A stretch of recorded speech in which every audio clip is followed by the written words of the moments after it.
रही है। साथियों, 11 मई को पोखरण से जो आत्मविश्वास प्रारंभ हुआ था, आज लखनऊ में वह और मजबूत हो रहा है।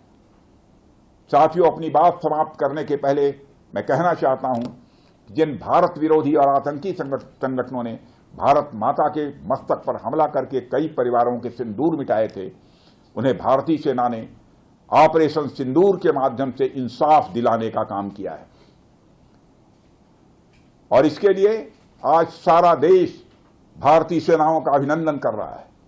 ऑपरेशन सिंदूर सिर्फ एक सैन्य कार्रवाई भर नहीं है, बल्कि भारत की राजनैतिक, सामाजिक और सामरिक इच्छा शक्ति का प्रतीक है। यह ऑपरेशन आतंकवाद के खिलाफ भारत की दृढ़ इच्छा शक्ति का और सैन्य शक्ति की क्षमता और संकल्प शक्ति का भी प्रदर्शन है।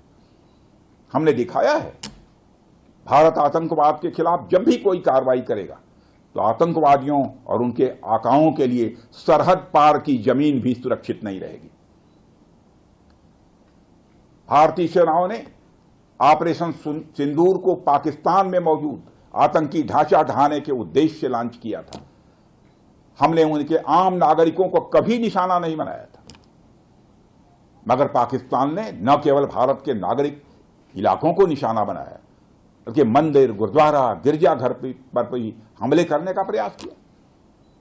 भारतीय सेना ने शौर्य और पराक्रम के साथ साथ संयम का भी परिचय देते हुए पाकिस्तान के अन्य ठिकानों पर भी प्रहार करके करारा जवाब दिया है।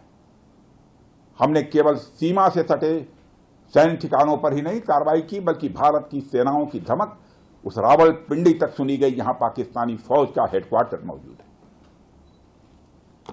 मित्रों, भारत में आतंकवादी घटनाएं करने और कराने का क्या अंजाम होता है, यह पूरे विश्व ने उरी की घटना के बाद देखा, जब हमारी सेना ने पाकिस्तान में घुसकर सर्जिकल स्ट्राइक की। पुलवामा के बाद देखा, जब बालाकोट पर एयर स्ट्राइक की गई। और अब पहलगाम की घटना के बाद दुनिया देख रही है कि जब भारत ने पाकिस्तान के भीतर घुसकर मल्टीपल स्ट्राइक्स की हैं। आतंकवाद के खिलाफ जीरो टॉलरेंस की नीति पर चलते हुए हमारे यशस्वी प्रधानमंत्री नरेंद्र मोदी ने स्पष्ट कर दिया है कि यह नया भारत है जो आतंक के खिलाफ सरहद के इस पार और उस पार दोनों तरफ प्रभावी कार्रवाई करेगा। यह हमारे प्रधानमंत्री जी ने स्पष्ट रूप से यह संदेश दे दिया है। If you like this video, then like, share and subscribe to ET Now.